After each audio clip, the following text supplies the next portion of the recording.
एका व्हिडिओने उद्ध्वस्त केल्या 3 कुटुंब, ब्लॅकमेल, भीती आणि अखेर खुनाने संपलेलं धक्कादायक रहस्य.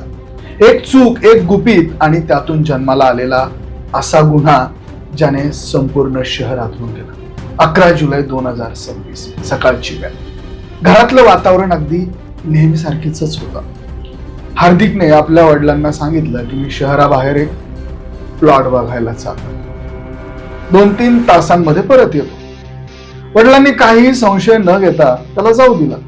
त्यांना कल्पना देखील नव्हती की हा निरोप त्यांचा मुलगा शेवटचाच निरोप देत होता. तो अचानक गायब झाला. दुपार झाली. त्याला फोन लावून बघितला गेला, पण त्याचा फोन बंद आला. मित्रांकडे चौकशी केली, कुणालाही तो कुठे गेलाय हे माहितीच नव्हतं. नातेवाईकांकडे विचारपूस करण्यात आली, पण काहीच फरक पडला नाही, काहीच धागादोरा लागला नाही, कुठेच त्याचा पत्ता लागला नाही. अखेर वडिलांनी पोलीस ठाण्यामध्ये धाव घेतली.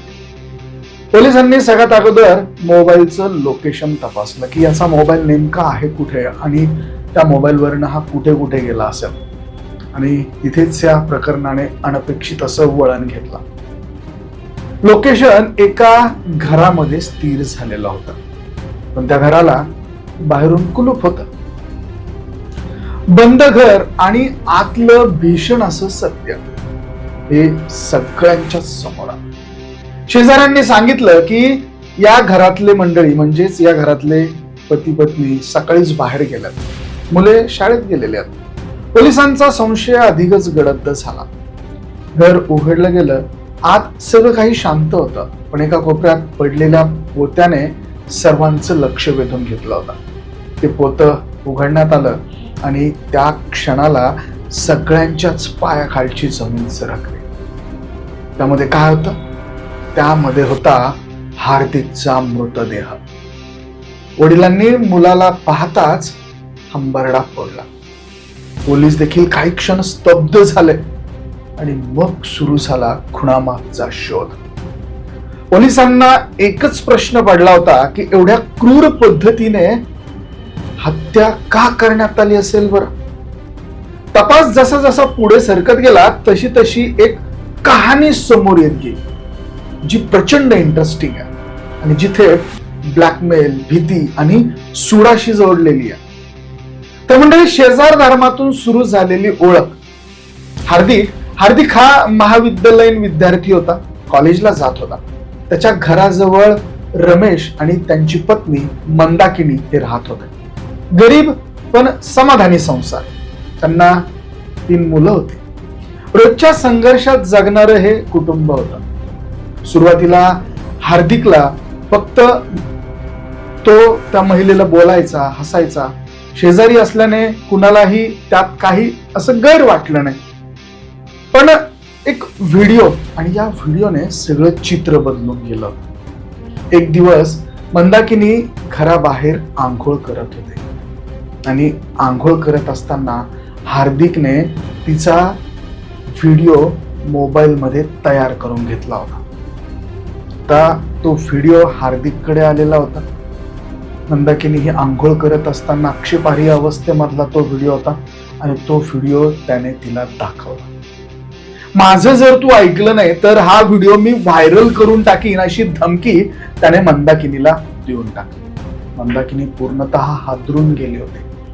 लोक काय म्हणतील, आपली समाजात बदनामी होईल, आजूबाजूचे लोक काय म्हणतील, या सगळ्यांमुळे ती प्रचंड अस्वस्थ झाली. त्यामुळे तिने कुणालाच काही सांगितलं नाही. काही दिवसांनी रमेशने पत्नीला फोनवर हसत बोलताना पाहिले. ही कुणाशी इतकी हसून बोलतीये? तिचा मोबाईल तिच्या नवऱ्याने तपासला आणि त्यावेळेस तिच्या नवऱ्याला हार्दिकचं सत्य समोर आलं. त्यावेळी मंदाकिनीने गेल्या 2-3 महिन्यांचा संपूर्ण प्रकार पतीच्या समोर सांगून टाकला. रमेश प्रचंड संतापला होता.